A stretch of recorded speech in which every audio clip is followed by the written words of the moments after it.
네, 안녕하세요. 건우입니다. 네, 오늘은 이전에 말씀드렸던 사회불안 관련 영상을 올리려고 합니다.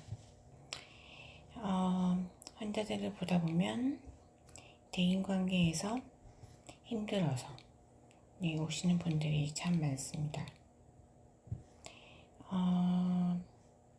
분명히 뭔가 부당한 대우를 받고 억울한 상황을 겪었는데 그 상황에서 내 목소리를 내지 못하고 오히려 그 타인의 눈치를 보고 그러다 보니까 화가 쌓이고 그 표현되지 못한 그 불만족스러운 감정과 생각들은 또 다른 방식으로 표출이 됩니다. 가까운 가족에게 화풀이를 하게 된다든가 아니면 알코올과 같은 그런 서브스턴스에 의지를 한다든가 아니면은 그런 표출되지 못한 그런 감정과 생각들이 쌓이다가 신체 증상으로 나타나는 경우도 있습니다. 머리가 아프다든지 속이 쓰리다든지 다양한 증상들로요. 그분들은 그렇게 말씀을 합니다. 세상에 어떻게 하고 싶은 말을 다 하고 하고 싶은 대로 다 행동하고 살 수 있냐고, 그렇게 사는 사람들이 어디 있냐고 합니다. 그리고 적당히 참을 줄도 알고 다른 사람을 배려하면서 가급적 트러블을 만들지 않고 사는 게 바람직한 거 아니냐, 나 혼자 참으면 되는 거 아니냐, 그렇게 또 말씀을 하십니다. 과연 그게 맞는 말일까요? 예를 들어 내가 어떤 A라는 사람으로부터 부당한 대우를 받았어요. 그런데 나 혼자만 참으면 되겠지라는 마음으로 참고 넘어갔어요. 그런데 그 상황에서 과연 누가 잘못을 한 걸까요? 나에게 이렇게 상처를 주거나 뭔가 선을 넘는 행동을 한 사람의 잘못을 한 거 아닐까요? 그런데 왜 피해자가 참아야 할까요? 피해자가 참고 그 상황에서 어떤 갈등이 일어나지 않고 넘어간다고 했을 때 과연 그것이 바람직한 것일까요?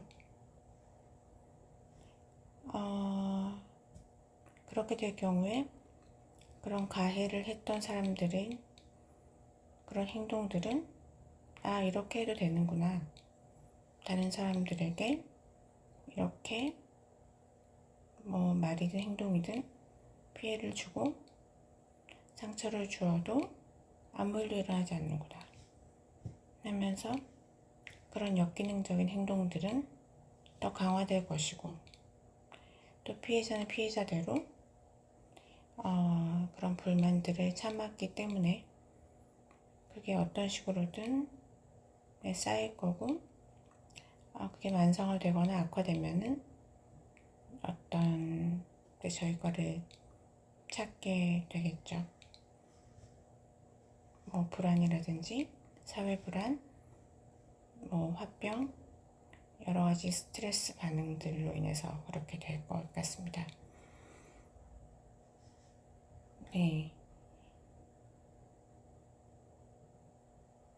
그런데 이제 그런 분들을 보면은 성장 환경에서 그런 식으로 양육을 받았던 경우들이 많아요. 부모님들이 네가 참아라.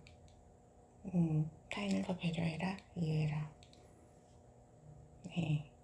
그런데 네, 그게 분명히 뭐 필요한 순간도 있고 네, 미덕이긴 합니다만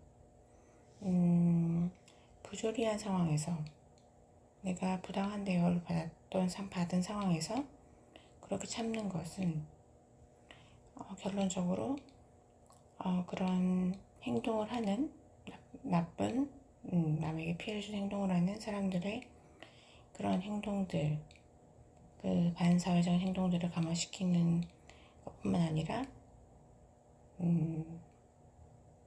피해자 측에서의 대인관계에서도 지속적으로 그런 패턴들이 반복될 경우에 그것은 심적이든 아니면 뭐 현실적으로든 피해를 받게 될 경우들이 많이 생기겠죠. 대인관계 양상도 하나의 패턴이니까요. 그래서 이제 그런 환자분들이 오시면 저는 거절도 하고 아니면 아니라고 얘기를 하고 직원도 할 줄 알아야 한다고 얘기를 합니다. 그런데 그렇게 얘기를 드리면은 대부분의 반응들이 저는 살면서 그런 걸 해본 적이 없어서 못할 것 같습니다. 네, 그렇게 얘기를 합니다. 하지만 처음부터 잘하는 경우는 없습니다. 모든 사람이요. 아기들도 처음부터 뛰는 아기들은 없죠. 처음엔 붙잡고 일어나고 한 발짝씩 떼다가 넘어지기도 하고 그런 시행착오들을 거치면서 점차 걷기도 하고 뛰기도 하고 그렇게 발달을 합니다. 네, 사회적 기술도 마찬가지입니다. 내가 부정적 감정을 표현하는 것을 해본 적이 없다. 무조건 참았다. 괜찮은 척 했다. 그리고 거절을 해본 적이 없다. 남에게 싫은 소리를 하지 않고 살았다. 어떻게 하겠느냐. 네, 처음부터 잘할 수는 없습니다. 네, 처음에는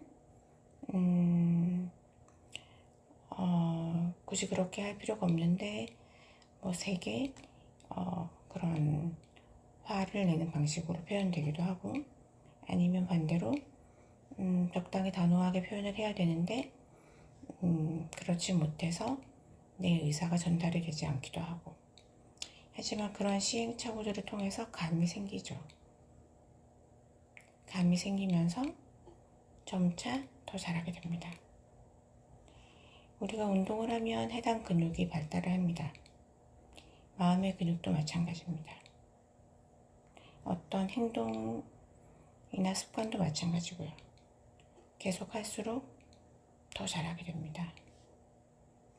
나만의 방식을, 나만의 노하우를 찾게 되고요. 처음이 힘듭니다. 그리고 시행착오를 하면서 배웁니다. 그래서 저는 그런 사회 불안이 있는 분들이 오시면 상담도 상담이지만